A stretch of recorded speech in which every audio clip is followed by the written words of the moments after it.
ನಮಸ್ಕಾರ ಸಿಹಿಮೊಗೆ. ನಾನು ಶಿವಮೊಗ್ಗದ ಷಡಾಕ್ಷರಿ. ನಾನಿವತ್ತು ಮಲೆನಾಡಿನ ಮುತ್ತುಗಳು ನನ್ನ ಸಂಚಿಕೆಯಲ್ಲಿ ನಾನು ಹೇಳಲಿಕ್ಕೆ ಹೊರಟಿರೋದು ಶಿವಮೊಗ್ಗದ ಬಂಗಾರದ ಗಾಂಧಿ. ಬಂಗಾರದ ಗಾಂಧಿ ಅಂತ ನಾವು ಪವಾರ್ ಸರ್ ಅವರನ್ನ ಕರಿತೀವಿ. ಯಾಕಂತ ಹೇಳಿದ್ರೆ ಬಂಗಾರದ ಗುಣವನ್ನು ಹೊಂದಿದ್ದವರು ನಮ್ಮ ಪವಾರ್ ಸರ್. ಈಗ ನಾವು ಪವಾರ್ ಸರ್ ಅವರ ಬಗ್ಗೆ, ನಮ್ಮ ಮಲೆನಾಡಿನ ಮುತ್ತು ಆದ ಪವಾರ್ ಸರ್ ಅವರ ಬಗ್ಗೆ ತಿಳಿದುಕೊಳ್ಳೋಣ. ಅವರ ಮಗರಾದ ತಾನಾಜಿ ಸರ್ ಅವರಿಂದ ಈಗ ನಾವು ಅವ್ರನ್ನ ಸಂದರ್ಶನ ಮಾಡೋಣ.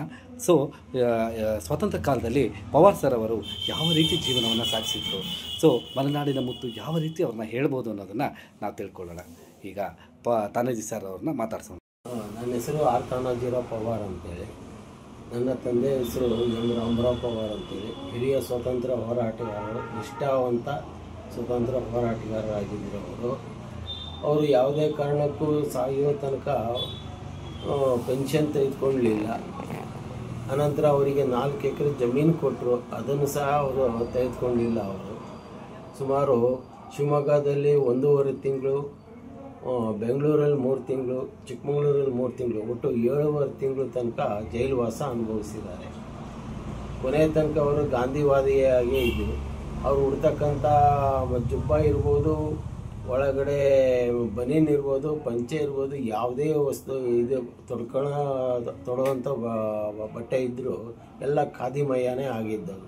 ಅವರು ಉಪಯೋಗಿಸ್ತಾ ಇದ್ದಿದ್ದು ಕರವಸ್ತ್ರ ಸಹ ಇದೇನೆ, ಗಾಂಧಿ ಇದು ಸಂಬಂಧಪಟ್ಟಿದ್ದೇನೆ, ಖಾದಿನೇ ಇದ್ದಿದ್ದು ಅವರಲ್ಲಿ. ಸರ್, ಮಲೆನಾಡಿನ ಮುತ್ತಾದ ನಮ್ಮ ಪವಾರ್ ಸರ್ ಅವರನ್ನ ಬಂಗಾರದ ಗಾಂಧಿ ಅಂತ ಕರಿತಾ ಇದ್ರಂತೆ. ಅದು ಯಾಕೆ ಅಂತ ಹೇಳ್ತೀರಾ? ಯಾಕೆ ಅಂತ ಹೇಳಿದ್ರೆ, ಹಾಂ ಸರ್, ಅವರು ಅವರು ಯಾವಾಗ ಅವರು ಸ್ವತಂತ್ರ ಹೋರಾಟಗಾರ ಅದರ ಹಿಂದಿನ ದಿನಗಳಲ್ಲೂ ಸಹ ಅವರು ಹಾಂ ಸರ್ ಏನಿದ್ರು ಅವರು ನಿಷ್ಠಾವಂತರು. ಹಾಂ ಸರ್, ನಿಷ್ಠಾವಂತರು ಮತ್ತೆ ಸ್ವಾಮಿ ನಿಷ್ಠೆ. ಹಾಂ ಸರ್, ಸುಳ್ಳು ಹೇಳೋದಾಗ್ಲಿ, ಮೋಸ ಮಾಡೋದಾಗ್ಲಿ, ಹಾಂ ಸರ್, ಇನ್ನೊಬ್ರಿಗೆ ಕೆಡ್ಕೊಂಡು ಬಯಸೋದಾಗ್ಲಿ ಆ ಥರ ಏನು ಅವರು ಇದು ಮಾಡಲಿಲ್ಲ. ಹಾಗಾಗ್ಬಿಟ್ಟು ಅವರಿಗೆ ನೀನು ಎಷ್ಟೊತ್ತಿದ್ರು ನೀನು ಪಕ್ಕ ಚೊಕ್ಕ ಬಂಗಾರ ಹಾಕೋಣ ನೀನು ಅಂತ ಹೇಳ್ಬಿಟ್ಟು ಅವ್ರ ಫ್ರೆಂಡ್ಸ್ ಎಲ್ಲ ಅವರಿಗೆ ಕರಿತಾ ಇದ್ರು. ಹಾಗಾಗಿ ಅವರಿಗೆ ಬಂಗಾರ ಗಾಂಧಿ ಅವರ ಸ್ನೇಹಿತರು ಏನಿದ್ರು, ನಾಗಪ್ಪ ಶೆಟ್ಟರು ಇರಬಹುದು, ಗಾಂಧಿ ಬಸಪ್ಪನವ್ರು ಇರ್ಬೋದು, ಶಂಕರಪ್ಪನವ್ರು ಇರ್ಬೋದು, ಕಾಳೋಜಿರಾವ್ ಇರ್ಬೋದು, ಹಿಂಗೆ ಅವರ ಆಮೇಲೆ ಇನ್ನು ಕೆಲವರವರ ಸಂಗಾತಿಗಳು ಏನಿದ್ರು ಎಲ್ಲರೂ ಸಹ ಅವರಿಗೆ ಬಂಗಾರ ಗಾಂಧಿ ಅಂತಾನೆ ಕರಿತಾ ಇದ್ದಿದ್ದು. ನಮ್ಮ ಅಂಗಡಿಗೆ ಬಂದ್ರೆ ಅವರು ಬಂಗಾರ ಗಾಂಧಿ ಕರಿಯಪ್ಪ ಅಂತ ಇದ್ರು. ಅದು ಯಾರು ಅಂತ ಕೇಳಿದ್ರೆ ನಿಮ್ಮಪ್ಪನೇ ಕರಿಯೋ ಅಂತ ಹೇಳ್ತಾ ಇದ್ರು.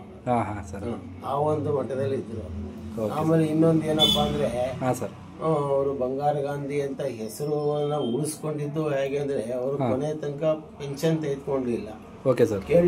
ಯಾರಾದ್ರೂ ಕೇಳಲಿಕ್ಕೆ ಬಂದ್ರೆ ನಿನ್ ಕೆಲ್ಸ ಎಷ್ಟಿದೆ ಅಷ್ಟನ್ನ ಮಾತ್ರ ನೋಡ್ಕೊಂಡು ಹೋಗು, ಪೆನ್ಷನ್ ಅನ್ನು ಇದು ನಾನು ತೆಗೆದುಕೊಳ್ಳಿಕ್ಕೋಸ್ಕರ ನಾನು ಇದು ಮಾಡ್ಲಿಲ್ಲ, ಸ್ವತಂತ್ರ ಹೋರಾಡ್ಲಿಲ್ಲ ನಾವು ಹಾಗೆ ಅಂತಾರೆ. ಕೊನೆಗೆ ಬೇಡ 4 ಎಕರೆ ಜಮೀನು ಕೊಡ್ತೀವಿ ಅಂತ ಹೇಳ್ಬಿಟ್ಟು ಮುನ್ಸಿಪಾಲಿಟಿಯಿಂದ ಇದು ಬಂತು, BC ಇದರಿಂದ, ಅದನ್ನು ಸಹ ಅವ್ರು ತೆಗೆದುಕೊಂಡಿಲ್ಲ.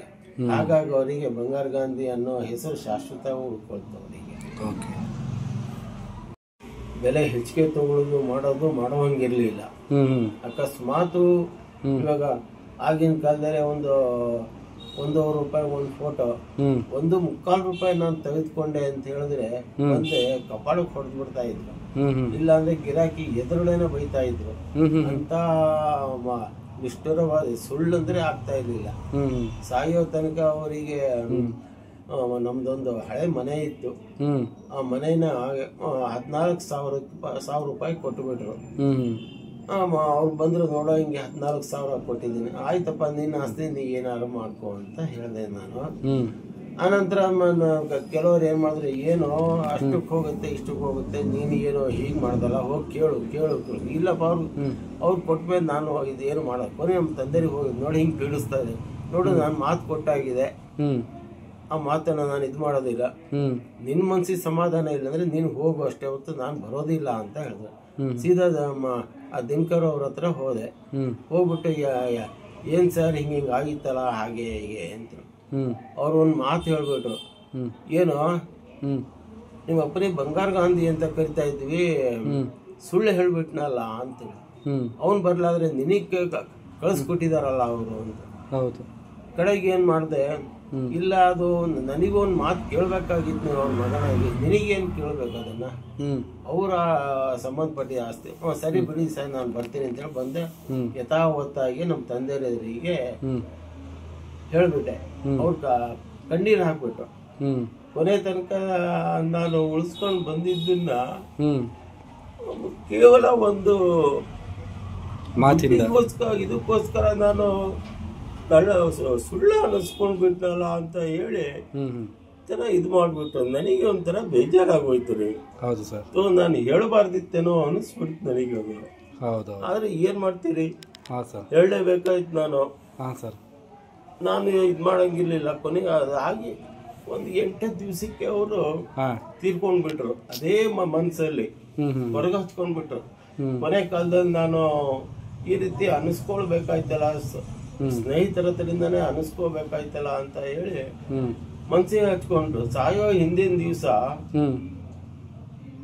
ಆ ಮನೆದ್ ಏನು ಒಂದ್ ಸ್ವಲ್ಪ ನೋಡಿ ಇದ್ ಮಾಡ್ಕೊಂಡ್ಬಿಡು ಅಂತ ಹೇಳಿದ್ರು. ಸರಿ ಇದು ಯಾಕೆ ಹಿಂಗ್ ಹೇಳ್ತಾ ಇದಾರೆ ಅಂತ ಅದ್ ನೋಡಿದ್ರೆ ರಾತ್ರಿ 1:30 ಗಂಟೆ ಅಷ್ಟೊತ್ತಿಗೆ ತೀರ್ಕೊಂಡ್ರು. ನೋಡಿ ಇಷ್ಟೆಲ್ಲ ಆಯ್ತು. ನಿಜಲ್ಲ ಅವ್ರಿಗೆ ಬಂಗಾರ ಗಾಂಧಿ ಅನ್ನೋ ಹೆಸರು ಇಟ್ಟಿದ್ದಕ್ಕೂ ಸಾರ್ಥಕ ಆಯ್ತು ಸರ್. ಅವ್ರ ಮಗನಾಗ ನಾನು ಹುಟ್ಟಿದ್ದೀನಲ್ಲ, ನಾವು ಇದೇನೆ ಪುಣ್ಯ ಮಾಡಿದ್ವಿ ಅಂತ ಹೇಳ್ತೀನಿ ನಾನು. ನಿಜ ಸರ್. ಅದನ್ನ ನಾನು ಉಳಿಸ್ಕೊಂಡು ಬಂದಿದ್ದೀನಿ ಮಾತ್ರ. ಅಂಗಡಿಯಲ್ಲಿ ವ್ಯವಹಾರದಲ್ಲಿ ನಾನು ಯಾವುದೇ ಕಾರಣಕ್ಕೂ ಸುಳ್ಳು ಹೇಳಿದ್ ಮಾಡಿದೆ, ಸುಮ್ಮನೆ ಬಾಗಿ ಬಂದು ತಗೊಂಡೆ ಮಾಡಿದೆ, ಅದು ಯಾವ ತರದ್ದು ನಾನು ಮಾಡ್ಲಿಕ್ಕೆ.